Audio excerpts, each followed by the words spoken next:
Tiba-tiba di tengah-tengah tangga, Jess mengangkat tangannya dan membuat gerakan berhenti. Rin tak begitu bisa melihat isyarat tangan Jess, tapi karena pria itu terhenti, dia pun ikut berhenti di tengah-tengah tangga. Ada apa? Rin berbisik ketakutan. Apa kau menemukan sesuatu di atas sana? Aku tidak tahu, tapi aku tidak merasakan adanya keberadaan iblis saat ini. Menurutku, tidak ada jejak-jejak mereka sama sekali di dalam rumah tua ini. Rin menghembuskan nafas berat. Lalu, kenapa kau tiba-tiba berhenti? Apakah ada tempat spesifik yang ingin kau tuju? Karena tidak mungkin kita berkeliling sepanjang hari mencari sesuatu yang bahkan kita tidak tahu apa itu. Rin mendesah.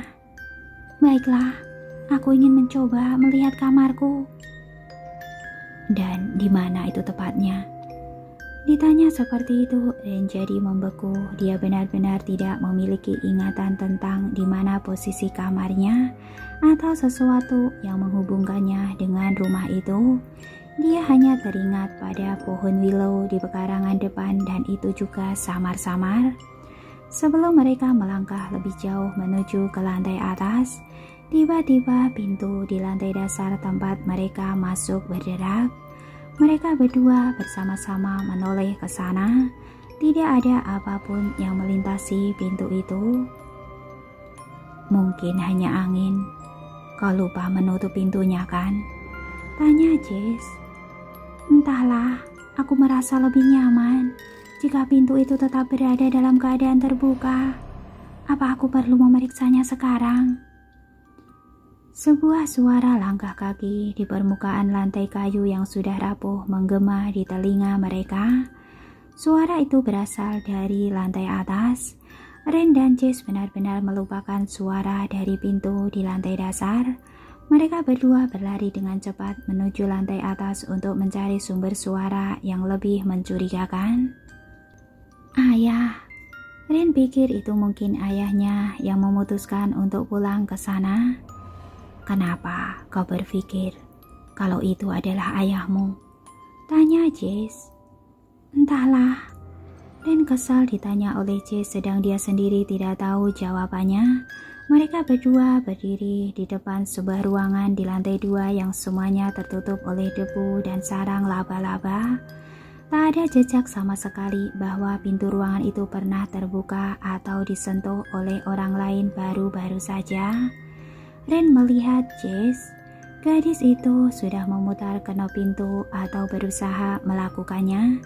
Kenop itu berputar pelan dan terasa sangat lengket di tangan Ren karena debu yang tebal.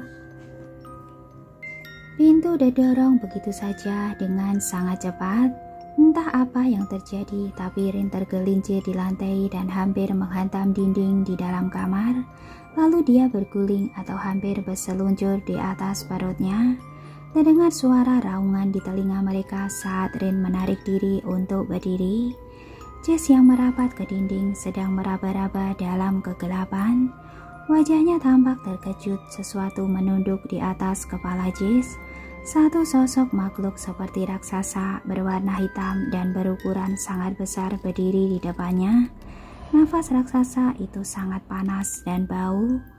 5 buah cakar yang seolah terbuat dari metal berkilau di depan mata Jess. Dia menghindar tepat pada waktunya ketika cakar-cakar itu menyerjang dinding dan menimbulkan goresan yang sangat dalam di sana.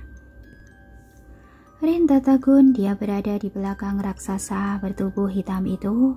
Ren tidak bisa melihat wajahnya, tapi hanya melihat bentuk tubuh dan punggungnya dari belakang saja sudah cukup membuat Ren begitu ngeri. Semuanya berlangsung sangat cepat. Ren bisa melihat sepasang mata merah Jess dalam kegelapan yang menghujam dan berpindah dengan kecepatan kilat.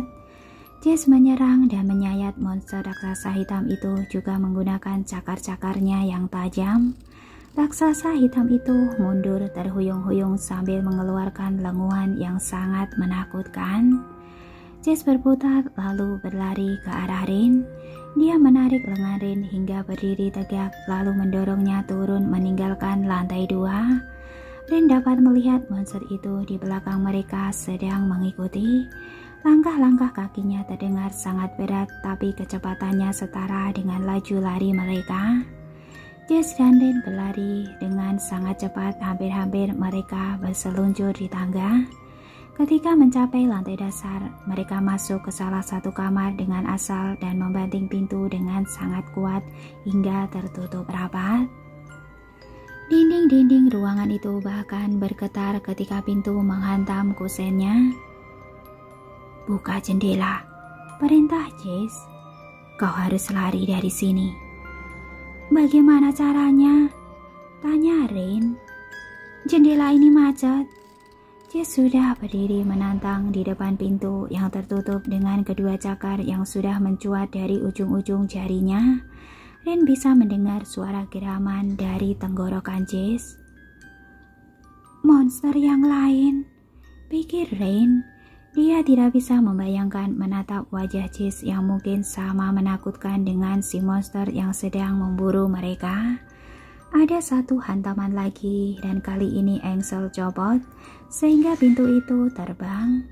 Jess pasti sudah terbanting kalau dia tidak bergerak begitu cepat ke samping sampai Rin hampir tidak melihatnya. Tiba-tiba Jess sudah berdiri di dekat jendela dan dengan kekuatan kedua lengannya, dia hancurkan jendela kaca itu hingga tercipta lubang yang besar. Rin melihat Jess menatapnya dan meneriakkan sesuatu, tapi gadis itu tak dapat mendengar Jess akibat raungan si monster hitam yang menyembur dari pintu yang sudah hancur. Geraman itu tertuju ke arah Jess. Rin merapat ke dinding saat makhluk itu melepaskan gelombang panas dan bau yang sangat menyengat dari mulutnya. Jess mendorong dada Rin sekuat tenaga melubangi lubang yang sudah dia buat di bekas jendela.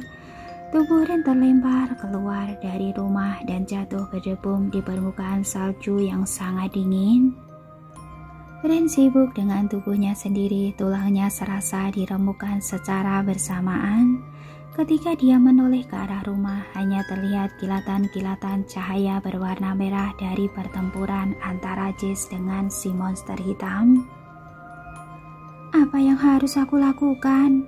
Rin sangat panik dan kebingungan. Dia berada di halaman belakang rumah tuanya. Di sekitarnya hanya ada pohon-pohon tanpa daun dan tumpukan salju putih berada di mana-mana.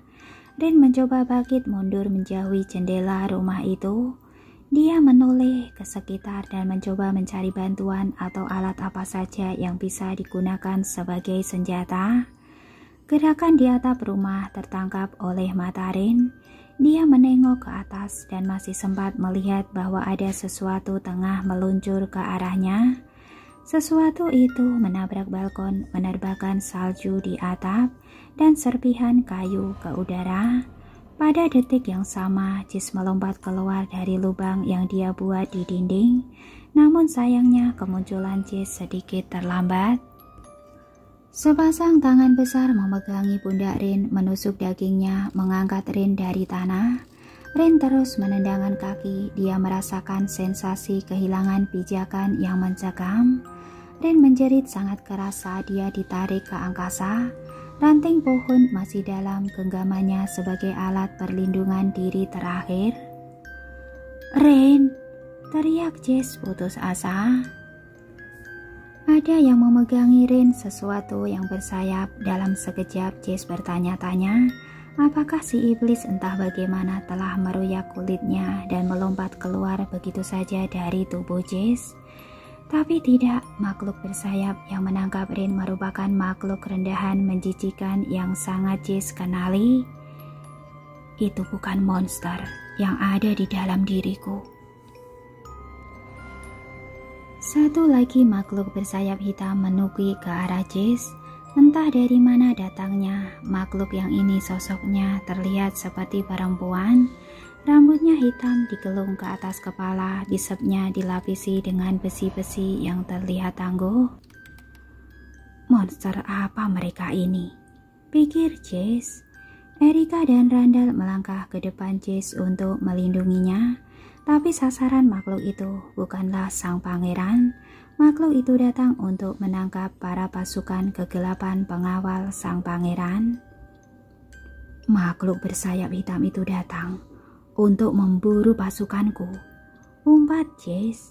Dengan satu gerakan luas, sang makhluk hitam melepas sesuatu serupa jaring berkilauan di udara dan kemudian membungkus Randall beserta Erika. Monster itu menjatuhkan Randall dan Erika ke tanah karena berat jaring logam tersebut. Jaring perak, gumam Jess. Makhluk bersayap itu menyeret Randall dan Erika yang terjebak di dalam jaring sepanjang tanah. Si monster terlihat sedang mengambil ancang-ancang untuk mengangkat mereka ke angkasa.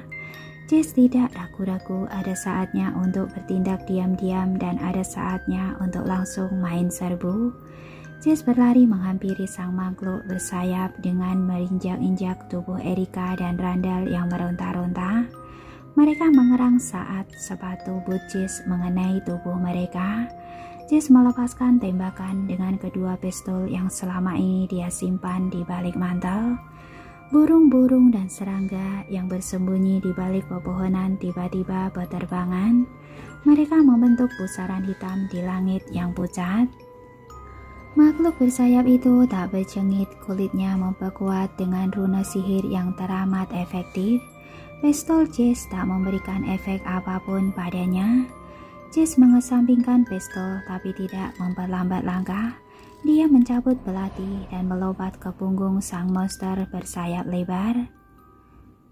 Jika aku tidak salah, kau bukanlah iblis, sembur Jess. Jess menyambar tengkuk berbulu sang monster bersayap dan mengarahkan belati ke lekungan antara rahang dan leher makhluk itu. Jess menghujamkan bilah senjata sambil berdoa semoga bidikannya akurat. Makhluk yang gagal terbang itu terhuyung-huyung kehilangan momentum. Dia berusaha untuk melepaskan belati Jess. Jess tidak mengendurkan serangan, dia memuntir belati sehingga masuk semakin dalam. Jess merasakan darah panas muncul ke tangannya, berwarna hitam dan sangat menjijikan. Akhirnya makhluk bersayap itu ambruk di permukaan salju yang pucat. Darah yang merembes dari pangkal lehernya menghitamkan salju yang seputih susu. Jess tidak menunggu sampai Erika dan Randall membebaskan diri mereka sendiri. Jess sudah melayangkan pandangan ke angkasa untuk mencari Rin dan monster menangkapnya. Mereka sedang bergulat jauh tinggi di angkasa. Rin terlihat menendang-nendang dan melawan sang monster yang bersayap yang terus mencengkeramnya. Monster itu hampir mencekik leher Rin dengan cakar raksasanya. Dia akan mencekik Rin sampai takluk. Tiba-tiba saja Rin bergeming mendadak sekali. Tidak mungkin, dia hilang kesadaran secepat itu. Jess merasakan udara di sekelilingnya meretih. Si monster mengasumsikan bahwa Rin sama saja seperti para manusia lain yang tidak akan berdaya ketika tubuhnya dibawa terbang jauh dari daratan. Namun Rin bukan manusia biasa. Angin berhembus sangat kencang membawa butiran salju hingga bergulung-gulung. Sepasang sayap makhluk hitam itu bergetar dan berguncang, tubuhnya seketika melemas. Makhluk hitam bersayap itu bersama Rin terjun bebas ke tanah. Tidak, tidak, tidak, teriak Jess sambil berlari ke arah mereka. Benak Jess sibuk menyusun dan menepis aneka rencana. Percuma, tidak akan bisa, tidak mungkin aku bisa mencapai Rin sebelum terlambat. Geraman meruah dari dada Jess, dia melompat, angin menampar-nampar wajah Jess dan kemudian tahu-tahu Jess sudah menangkap Rin dalam pelukannya. Mustahil, ini tidak mungkin, teriak Jess berulang-ulang. Mereka terbang, Jess terbang. Jess melihat bayangannya sendiri di bawah sana, melampaui jauh di bawah tubuhnya. Ada noda gelap dengan sayap yang mengembang dari punggungnya sendiri. Si monster adalah aku. Aku adalah si monster. Jess berjengit seakan-akan entah bagaimana bisa kabur dari dirinya sendiri dan menyaksikan bayangan monster berkedut-kedut di bawahnya. Jess, Rin memandangnya dan hanya kengerian yang Jess lihat di wajah gadis itu. Ini aku, Jess hendak berkata, tapi hanya geraman yang keluar dari tenggorokannya. Sedetik berikutnya gelombang kejut merambat di tubuh Jess. Sesuatu terasa menyetrum sampai ke tulang-tulang Jess. Setrum itu berasal dari tubuh Rin. Jess menjerit. Suaranya berupa geraman patah-patah dan dia merasakan sayapnya menciut sampai menghilang. Jess jatuh, mereka berdua akan mati. Saat mereka benar-benar pasrah dan meyakini dirinya akan mati menghantam tanah bersalju, tiba-tiba sesuatu menghujam di sekeliling tubuh mereka. Mengemukakanlah bantalan udara. Bantalan udara itu menyedot momentum kejatuhan mereka. Angin yang bergulung-gulung tiba menyelimuti tubuh mereka dan membuat mereka menggelincir dan jatuh tergeletak ke tanah, seolah-olah berseluncur. Dalam sekejap bayangan dan udara dingin yang menyelimuti mereka mengubah wujudnya menjadi sosok perempuan berpakaian serba hitam. Samantha, bisik Rain. Maaf, apakah kedatanganku terlambat? Di samping Samantha ada makhluk serupa burung dengan sayap yang sangat indah. Itu adalah sang poni. Poni itu beserta Samantha bergabung menjadi satu, membentuk pusaran angin dan membuat Jess serta Rin untuk menjatuhkan diri ke tanah. Tiba-tiba Rin bergegas menjauhi Jess sambil mengangkat kedua lengannya. Mata coklatnya membelalak. Dia sangat ketakutan ketika menyadari Jess sesaat lalu berubah menjadi monster. Di siang hari, pikir Rain. Belum lama ini Jess mengaku tidak bisa mengubah dirinya menjadi iblis bersayap hitam di siang hari. Bahkan di malam hari pun kekuatannya hanya separuh. Tapi baru saja dia berubah menjadi monster. Jess mengangkat tangan tanda menyerah. Ini aku, dia mengulangi. Ketika Jess mendengar kata-kata itu terlontar dari bibirnya, sangat manusiawi dan utuh. Jess ingin menangis karena bersyukur. Dia tidak pernah mencicipi apapun yang lebih nikmat daripada cita rasa bahasa yang kembali ke lidahnya. Bukan sebuah geraman suara monster. Lubang hidung Rin kembang-kempis. Mereka masih terduduk di permukaan tanah bersalju yang sangat dingin dan beku. Rin memalingkan perhatian kepada para pasukan kegelapan yang tadi menolongnya. Beberapa kaki di depan Rin ada seonggok monster bersayap hitam yang sudah menjadi bangkai dengan darah hitam merembes ke permukaan salju. Monster hitam bersayap itu seperti burung gagak, hanya saja ukurannya sangat besar. Perlahan-lahan tapi pasti bayangan dan warna hitam monster itu memudar, berubah menjadi abu yang diterbangkan oleh angin. Apa dia sejenis iblis? Rin memegangi pundaknya yang terasa berjenut bekas cakaran sang monster bersayap. Kalian baik-baik saja? Tanya Samantha yang masih berdiri di samping sang poni. Rain, tegur Jess. Jess hanya memanggil gadis itu tanpa berani menyentuhnya.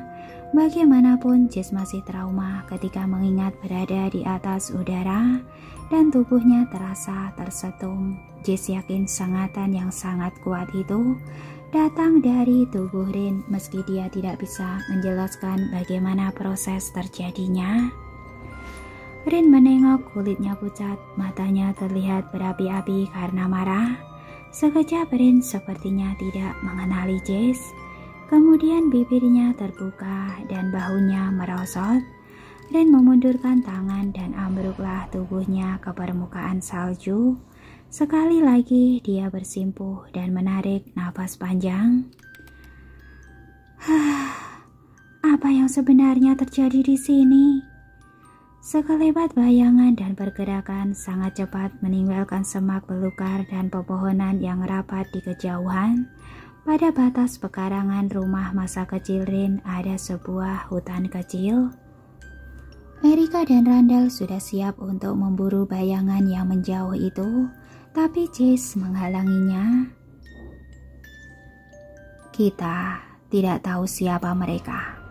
Kita tidak tahu apa tujuan mereka. Sebaiknya kita tetap bersama dan fokus pada tujuan untuk mencari petunjuk keberadaan ayah Rin. Sekarang kau tertarik untuk mencari ayahku, sindir Rin. Aku pikir hanya dia satu-satunya petunjuk untuk jawaban dari semua teka-teki ini.